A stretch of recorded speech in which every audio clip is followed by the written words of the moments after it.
All right, folks, here we're going to go ahead and get started this morning. Thank you for taking out your time this morning.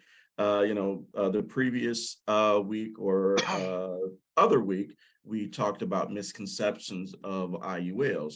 So this week, we're going to talk about the perfect product pitch and how to position yourself to engage your clients in wanting to know about IULs or how IULs might be a good fit for their portfolio. So again, my name is Bernard with Insurance Advisors Direct. This recording is this webinar will be recorded. It's going to be placed on our YouTube page. If you have any questions, just type it in the chat box or the question box, and we'll go from there. We have our good buddy, Chris Schiefer, with us. He's one of our valued life insurance partners. He's at pretty much an expert in the field of IULs, Index Universal Life, and he's going to talk about that perfect product pitch and how to position yourself with your clients. So Chris, go ahead, take it away, my friend. Well, good morning, everybody. And Bernard, that's too kind. I appreciate the words, but so what we're trying to do here, Bernard and myself, with everybody on this call is we're trying to build a little bit and give you all some base knowledge along with some ways that you could talk to your clients when it comes to a deeper conversation financially, right? When it comes to trying to put everything together, when it comes to retirement planning, insurance needs, things of the such. And so like Bernard said, we spoke about misconceptions, trying to get you to feel comfortable with some of those things on the IUL. Today, what we're going to talk about a little bit is he calls it the perfect product. I call it the ideal savings, or I like to call it more like the perfect or the ideal features that somebody would have in an account when you're talking to them. Okay, so to kind of set this up, if everybody on this call could please do me a favor, if you haven't already, try to have a piece of paper in front of you. And on that piece of paper, I want you to talk about, or I want you to write down the numbers 1 through 7. Okay. So the thing that's difficult with this presentation today, so that you all know, is trying to teach you all as representatives, but also kind of give you a little bit of a flavor of the flow of how the conversation will go. And me and Bernard are going to try to accomplish that. But, so make sure you get that all put together. Now, when you start thinking about your process with your clients, a lot of the reps that I work with, the way my business flows is on a 3-appointment process, right? We're generally not going to go sit down with a client and in that first appointment get everything finished, soup to nuts, from fact finding to an application getting submitted. Now, some of you might, and some appointments that can happen in. But a lot of them it's not, and so I like to use this idea in the realm of a 3-appointment process. So follow me here. On that first appointment, what's going to happen is you're essentially going to be sitting down with your client and doing a fact finder, right? You're going to be understanding who they are, what are their dreams and goals, what do they want to happen, and where do they sit currently. And your client's going to be listening to you, trying to decide if they want to do business with you. Are they comfortable with you? Do they like the way that you're approaching them? Okay. And so this is where this perfect product, perfect feature, ideal savings, whatever you want to call it, this comes into play at the end of that first meeting. All right. So me and Bernard, here we go. We're going to try to do this, and I don't mean to stumble around, but I'm hoping to lay the groundwork here. So Bernard, let's have you act as if you're the client. I'm the rep. I'm talking to you. We've already gone through. We've gotten through a fact finder, found out your income, found out your assets, found out your debts, your expenses. We found out what you have saved already, and we ultimately found out what you and your significant other want to do when you retire and how much income you want to have, right? Mhm. So everybody, that's where we are in this meeting, and here's where the conversation starts. So, Mr. and Mrs. Jeter, it's been great today getting to know you, get an understanding of everything. What we're going to do now is I'm going to take a lot of this information back to my team. Okay. We're going to take it back and we're going to try to sit down and find out what some of the problems or some of the potholes are within the plan you have. What we're going to do is come back next week and I'm going to show you some solutions to those problems that you currently have. Okay. Okay. All right. Now, Mr. and Mrs. Jeter, before I do that, the last thing I want to do tonight is I want to go through and kind of get an idea for you guys, because as you know, to fix some of the problems that you're going to have, I mean, we're all sitting together to try to make sure you could get to retirement and have the income that you need. There could, or most likely will come into play the idea of some new accounts or moving money or doing something like that, right? We understand that. Mhm. So what I want to do when I go back to my team is I want to make sure to give them what you think is your ideal account. Okay. I'd like to go through and try to figure out what are the features of the ideal account in your guys' mind would really fit with who you are. Okay. Okay.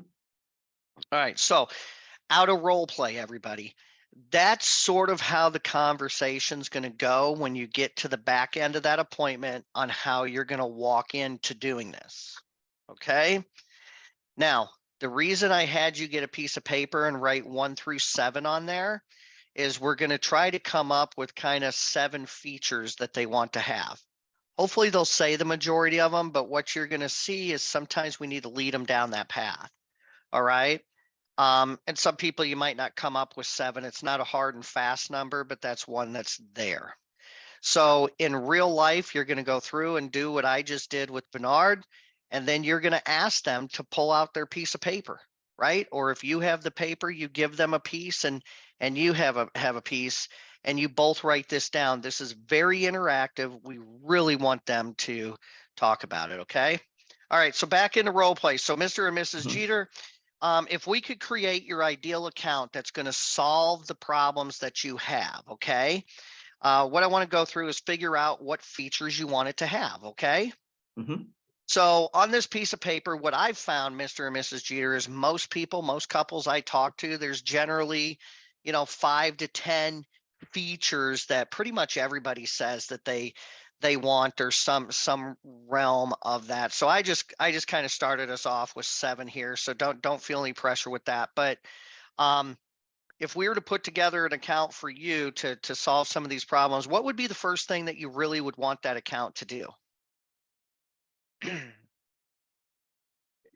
Chris, with the way things are today, I'm looking for accumulation and safety. Okay. All right. So you want to make sure that where you put this money, there is some growth that happens with it, right? Hmm. Yep. Okay. So everybody, number 1, we're going to write grow. Okay. Growth, accumulation, interest, whatever you want to write down. Now, Mr. and Mrs. Jeter, you talk about wanting it to grow. What I want to ask you is what's a fair rate? What would you expect this money to get you?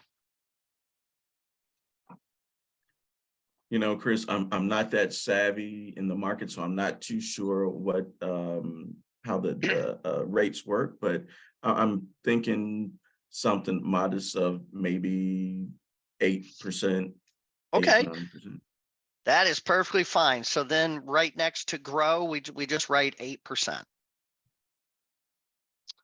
All right. Now, number 2, if I heard you correctly, Bernard, when you said the first statement, you said you wanted the money to grow and you didn't want to lose any of it, or you said you wanted it safe, or you didn't want risk or something you said. Is that what I heard you say? Yeah, yeah. I mean, me and my wife, we work hard over the years, and I want my money to be safe. I want it to be there when I need it. Okay. So number 2, let's go ahead and let's write down, don't want it to lose money, not lose money, whatever you want to write down, everybody. Now, Bernard, if I'm hearing you correctly, you're basically saying you don't want any market volatility, right? Is that what you mean by what you're saying there? If that's the correct term, yeah, yeah. Okay. So again, everybody on this call, we're going in and out of role play here, but for number 2, you're going to write some term of not lose money and then parentheses or whatever, because you want to make it seen there, no market volatility. All right, Bernard, what else would you like this account to do? I mean, I really don't know. I mean, I want, after in my retirement, I do want to be able to leave something to my family if there's Okay. anything left. So a legacy, you'd like to make sure that this money Yeah. can pass on easily and be there for them. Okay, so number 3, let's put down legacy. All right. All right, so now let's review what you said, okay? I just want to make sure we're good. So in a perfect world, all right, for the money that we're going to have to use to solve some of these problems, what you want it to do is you really would like for it to grow around 8%. You don't want to have any market risk with it, right? And you want to make sure that if you and your wife don't lose that or don't use that money, it's going to go on to your heirs. Simple, easy, no problem with that happening, right? You'd Pretty like much to so, make yeah. sure to leave some for them. Okay, good. All right. Yeah. All right. So number 4 here. What else would be something that you'd want to look at for your account to have? Chris, I really don't know. I mean, my Okay. money, is safe and leave it for my family. Other than that, I really don't All right. Well, know. let me ask you this. What about liquidity? Would the ability to touch some of that money be big to you guys, or is that not a big piece? Or what do you think about liquidity? I mean, yeah, I mean, things happen. Me and my wife, we may want to go on a trip. But yeah, something may break apart around the house. But yeah, liquidity, yeah. All right, let's write liquidity down for number 4. Okay. Now, what about, I know you're struggling to think of different things. So, I mean, what about like on that growth, right? We were talking about 8% growth, right? What hmm about having that be tax deferred or tax free? What do you think about the taxes on that money? Oh, Chris, I don't want to pay taxes if I don't have to. All Um, right. yeah. So number 5, let's write down tax deferred, tax free, or just tax deferred growth, right? Just write that. And then number, what are we on? Number 5 here. I'm kind of doing Mhm, this on top of my head. Write mhm. tax free distribution or tax free for number 5. Okay. So could somebody tell Bernard, could you tell me how many we have there? Oh, that's fine.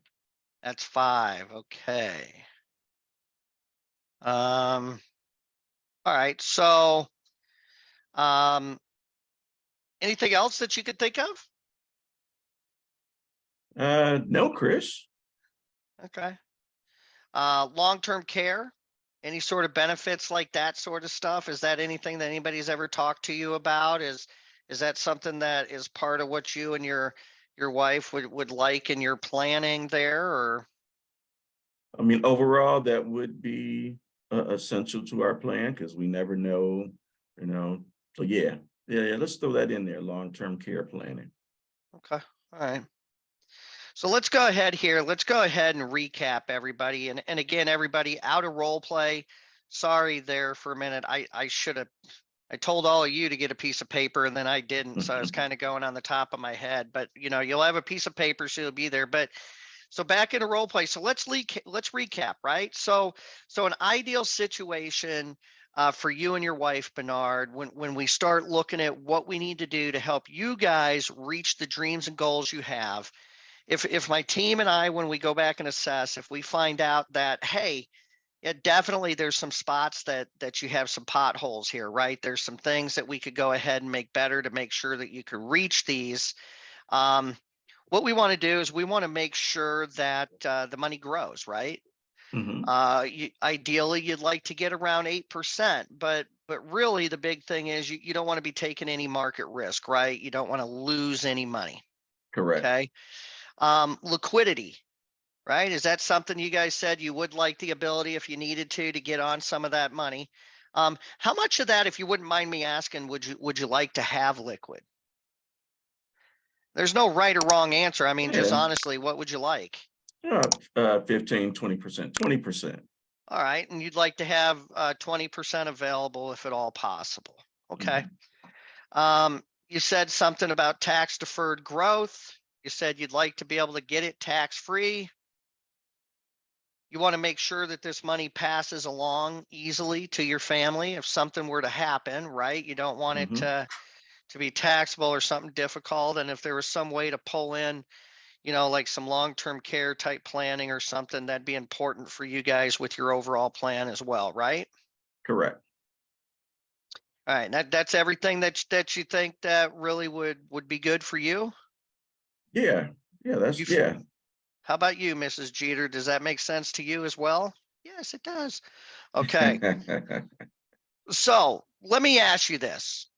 Okay, let me ask you this, Bernard and Mrs. Jeter. If this account exists, right? If something like this were to exist, when would you really want to know about it? When would I want to know? I would want to know about it now. Okay, Yeah. right. Um, so my question to you is really this: if you'd want to know about it now, right? Um, how come you haven't started doing anything like this? No one's ever talked to me about it. And like I say, we're not savvy in the financial stuff. So Got it. Got it. Okay. Okay. Well, I'll tell you what I'll do. So we got our appointment set up for next week, right, Bernard? correct. Um, I'll plan on seeing you next week on Wednesday at the same time. I'm going to get back to the team. We're going to put this all together and come back and try to solve any of the problems you might have and make sure that some of these sort of features are involved with what we come up with. Okay. Hmm. All right. Well, thanks. Have a good night. Look forward to seeing you next week. All right, everybody. Right. So that is the idea of how to set up an ideal savings account. We could call it the perfect product. Okay. Um, there's two ways you could go about this. You could go about it the way that I just did that there. And please, you got to work through the clunkiness because I'm sitting here trying to do this to teach you as an advisor while also trying to act like I'm doing the flow of the meeting. Okay. Um, but you could do it the way we just did it, or what you could do when you end it there, when you get done, right? If you don't have another appointment set up for them and you kind of want to close the door at that time, what you could do is when I went to saying, hey, let me ask you this. If this existed, how much of would you want to know about it? And most people are going to say, yeah, I'd like to know about it. All right. If this existed, how much of your money would you want to put in there? Right? Oh man, if there was an account like that, shoot, I could get 8% without having to worry about risk and be liquid. And I wouldn't have to pay taxes. Man, I'd put a bunch of money in that. Okay. So the real question Hmm. is this. If this is truly what you want, why are you not currently doing it? Right? Because here's the deal, Mr. or Mrs. Client. There is an account available that will accomplish all of this for you. Okay.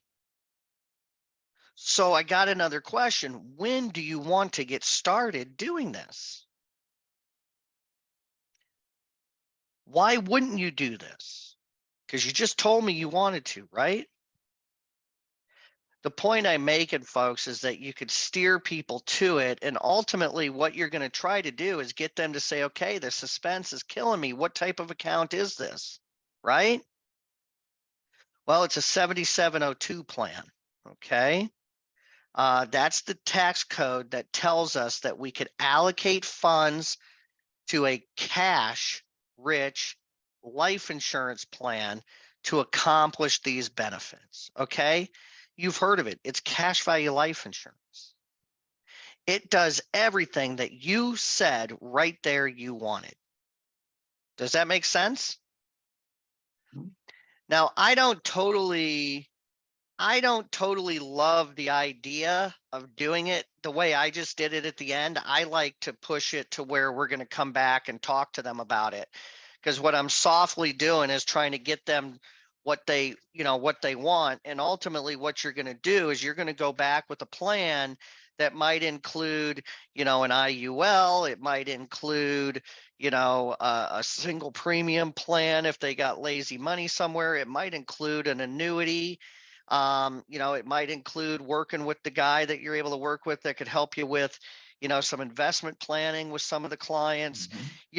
This is what it's going to do for you. But the bottom line, everybody, again, the purpose of these presentations is to try to give you a baseline and then to try to give you some verbiage through your meeting. And what I urge each and every one of you on this call, we're all very good at certain things.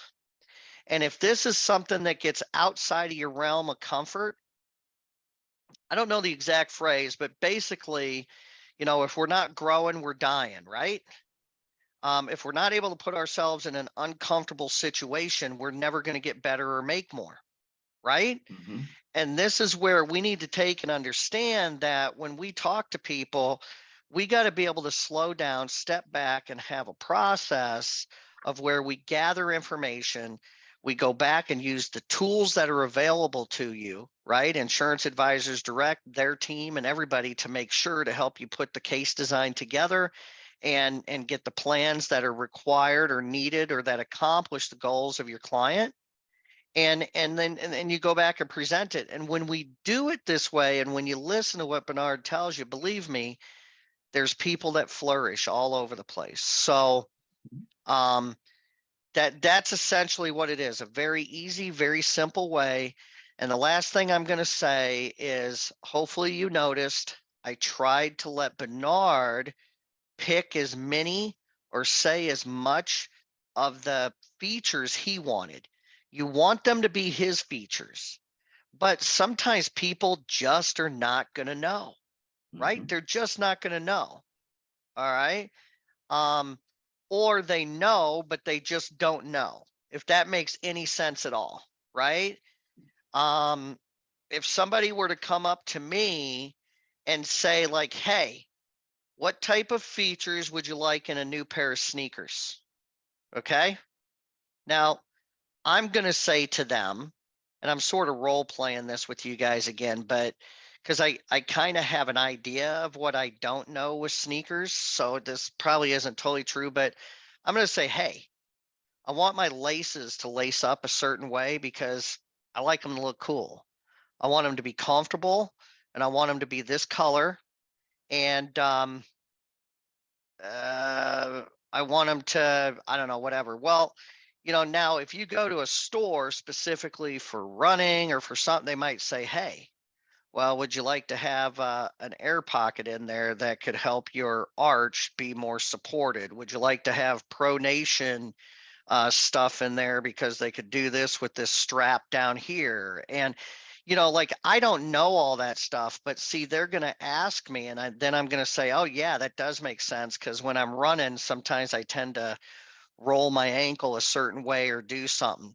I hope I'm making sense with what I'm saying here, but you need to think of that same sort of situation when it comes to a financial plan. Most people know, right? Pretty much everybody. I mean, think about yourself.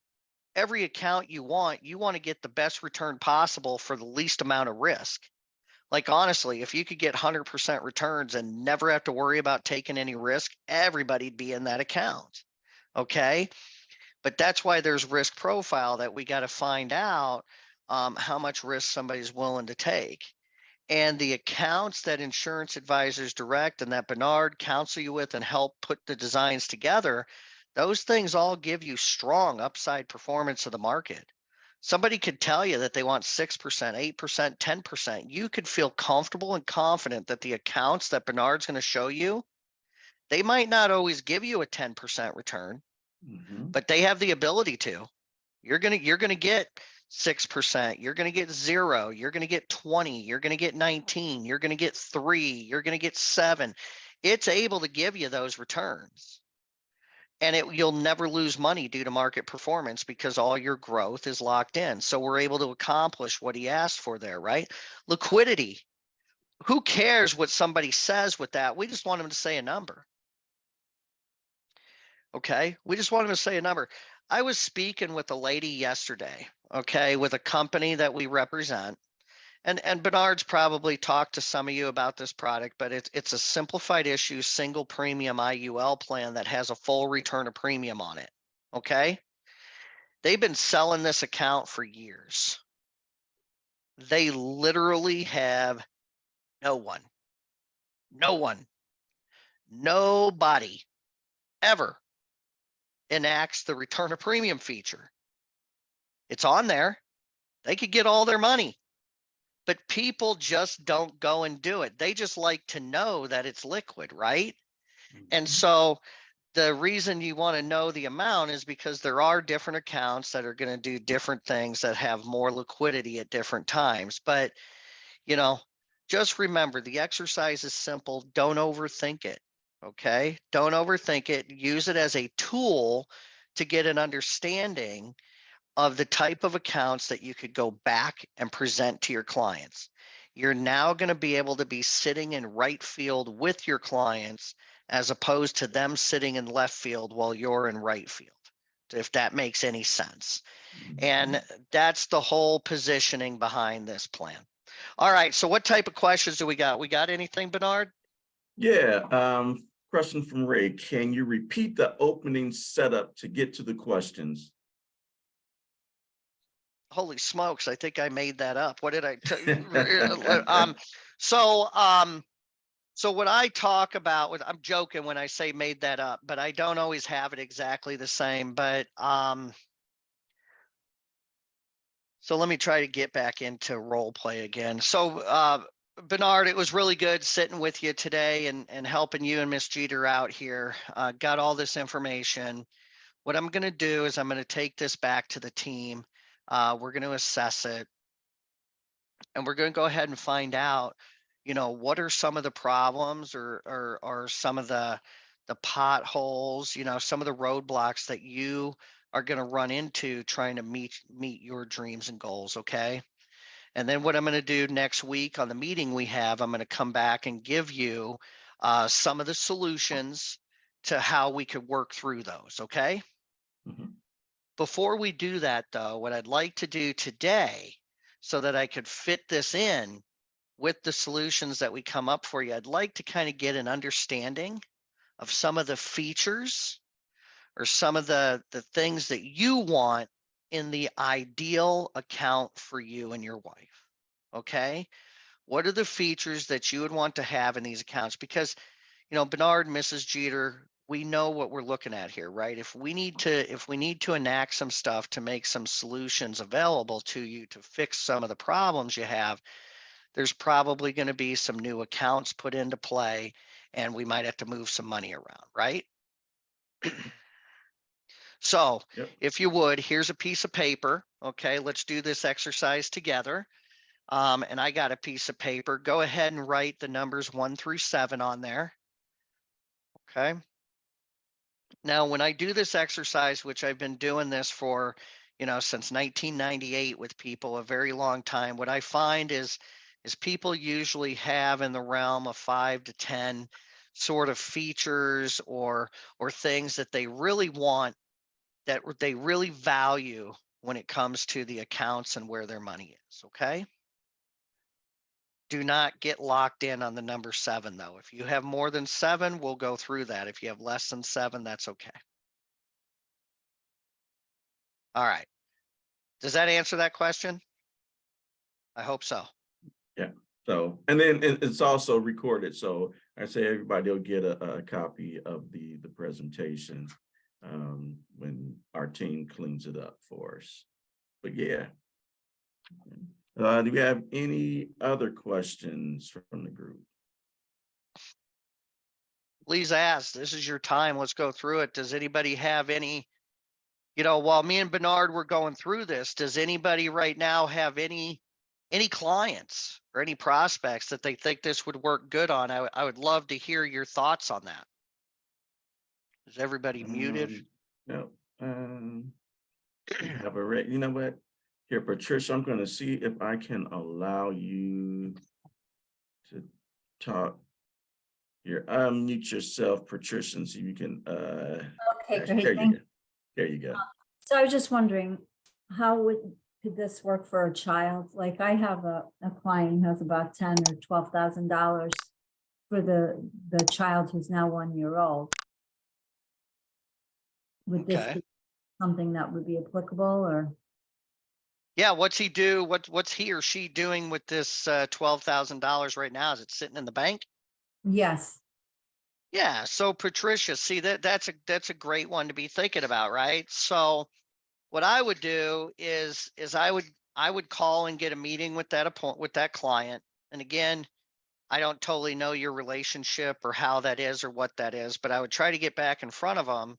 They're good. And They're going to go with my recommendation. I'm just not sure what to show. well, and is the recommendation or what you're doing strictly on the child? That's what you're doing? Well, I was thinking of two different ways, maybe life insurance or maybe just opening up an annuity in the parent's name. So they're 40 something. By the time the child is ready for college, they can withdraw the money out of the annuity to help pay for college or whatever they would need. All right. So let me talk to you on that. Both solutions work. One solution's better. All right. The life insurance solution's better. So let me tell you why. If you got a piece of paper, and if everybody on this call still has that piece of paper, when it comes to college, okay, most people are going to fill out a FAFSA. Okay, they're going to do that with the college or whatever to see about getting loans, grants, things of the such, right? Money that you have in an annuity or other accounts get added to that FAFSA, which in turn could limit what you're able to get as far as grants and loans. Money in life insurance stays off of that FAFSA, does not impact the amount of loans or grants that you could get. Okay, so there's one solution or one reason. The second reason is the life insurance or the annuity, when you pull money out of that, when the child's 18, even if the parents are 59 and a half, you are going to have to pay taxes on the gain, right? First in, last out. Okay. So when you pull withdrawals, all the money that you pull out is going to be gain first, which is going to be taxable, which could in turn impact their income taxes on that year and make them have to pay more on their income taxes. And now what we have is this compounding issue all right at the time that their kids going to college and asking for money for food and, you know, for apartments and for things like that, right? Mhm. So what I would suggest is really steering them to the life insurance platform, to an IUL, because that money, one, does not go on the FAFSA, and two, when they pull the money out, as long as that account stays in force, there's no tax. It doesn't show up on anything. All right. So that's the thing that's really nice there that you could do. Okay, Now, maybe you can give me I don't want to tie up everyone's time on here. Can you give me a call after the presentation if you have a few minutes, and I can talk through that and a few other things? definitely Bernard will get us all in contact. So we'll go from there. Okay. Okay, and I got on a little late in the call. So Bernard is with IAD, and what is your name, the presenter? Yeah, my name is Yeah. Chris. Me and Bernard partner and work Yeah. together. And you're also with IAD? Yeah, me and Bernard, we work together with it. Yeah. Okay, great. Thank you. So yeah, we'll definitely reach out to you, Patricia. Set up.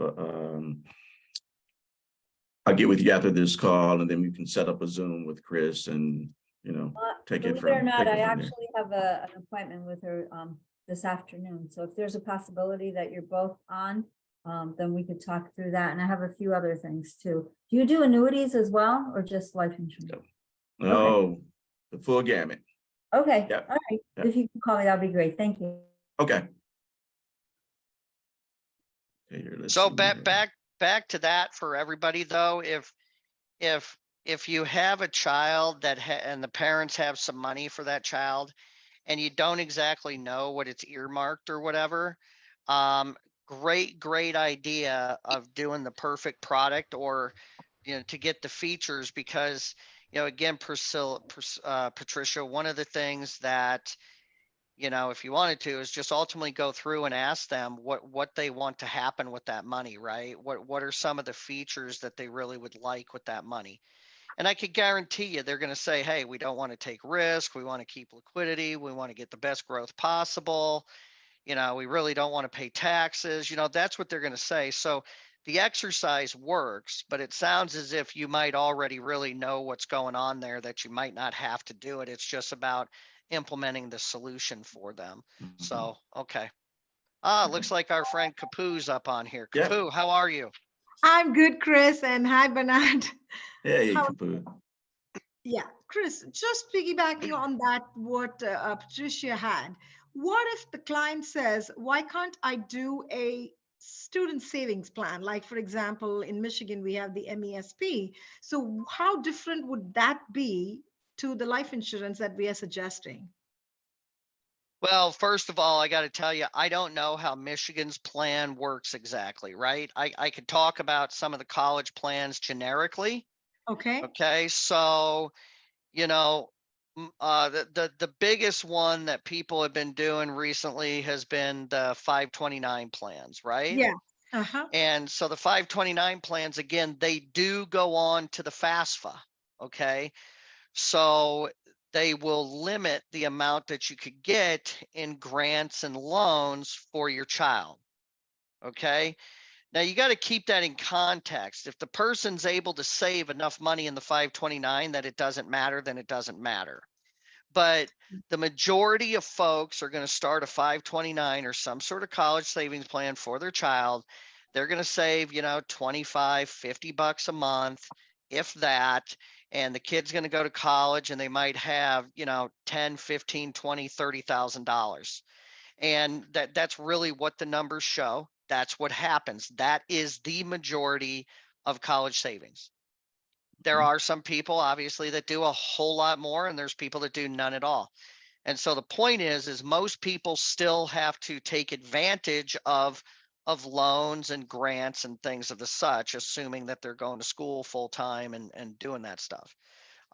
So this is where a life insurance program comes into play, because it's going to free up more loans and grants for you that your child can get. And then with the life insurance, you could technically let the money just sit in there and grow until the kid's done with college, right? You generally don't have to pay interest on any of those college loans until you stop going to school. And this is the point that then you could start taking money out to pay those down or whatever.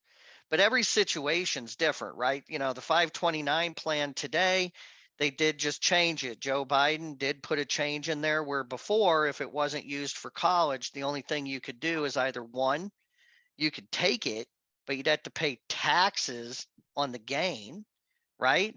But now they changed it to where you could take that and put that into your IRA, so you don't have to pay taxes on that gain right now. You're able to keep it and do that. So, Kapu, I hope that helps you there, but yeah, that's that.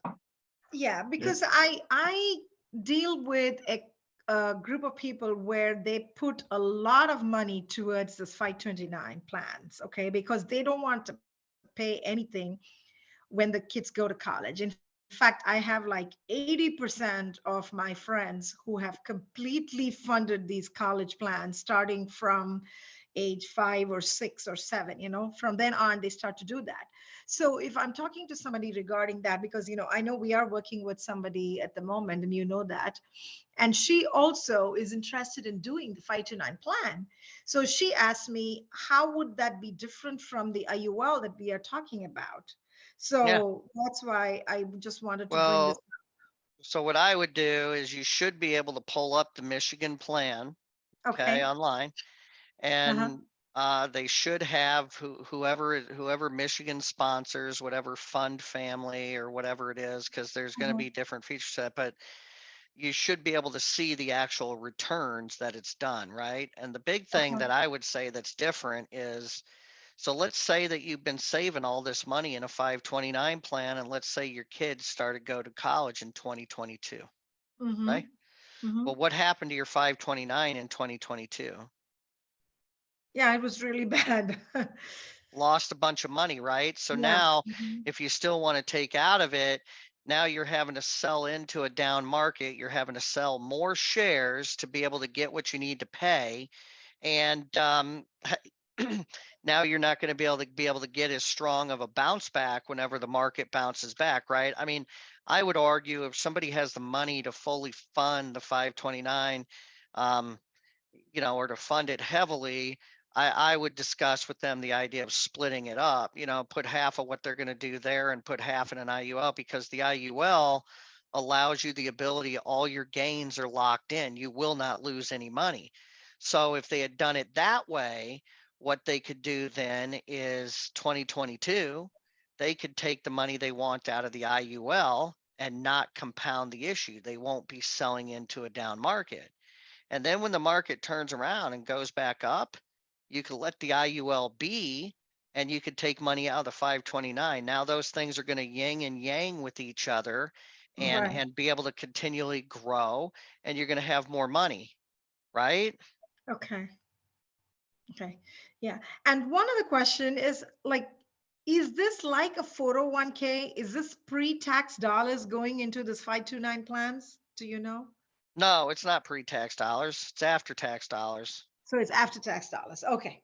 So there is no tax break even if they choose to do this. No, there's a tax break. So what's going to happen is, if they use the college plan that's sponsored by the state of Michigan, assuming they're in Michigan, okay, Yes.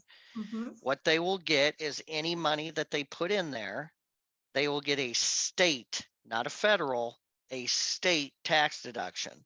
So let's just say your Okay. state, let's say state taxes are 5% or whatever the heck they are in 6%. Michigan. Yeah. Huh? Mhm. 6% in Michigan. Yeah. So in theory, they're getting a 6%, aside from any gain, they're getting 6%. Right. Do you get what I'm saying? Right there, A by getting that deduction, a deduction. deduction. Yeah. Yeah. Yeah. Oh, okay. I didn't know that actually. Okay, thanks for letting me know. So But just you in got to know case. this. It has Mhm. to be the plan that's sponsored by the state of Michigan if they live in Michigan.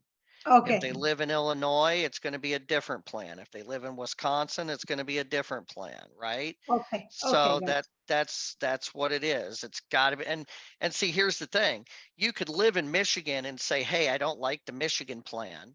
And Uh-huh. they could invest in the Illinois plan, and they still get the benefits of college savings. They don't have to pay taxes on any of the gain. It's tax free when they go to college. They just don't get the state tax deduction. Make Okay, sense? I see that. Yes, okay. Okay, that makes sense. Okay. But again, the whole idea is truthfully would be to split that money up.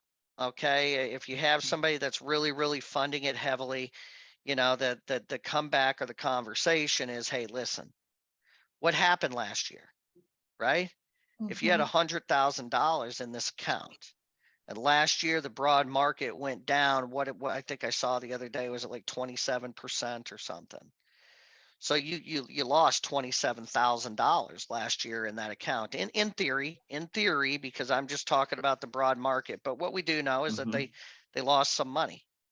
And now your kid goes to college next year, and you got to take money out. So now your 100,000 that you thought you had is down to 77,000. And now let's say you pull out another 30,000 because you need to put that towards school.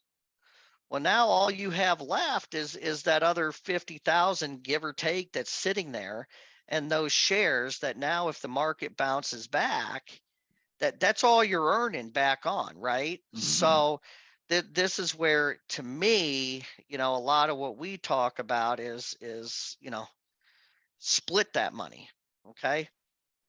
Okay. Yeah. Thank you. Well, Thank you for that clarification. all right, folks. If there's nothing else, I will leave you with this with the IULs. And then you hold that whole phrase, zero is your hero. And that's IUL, zero is your hero.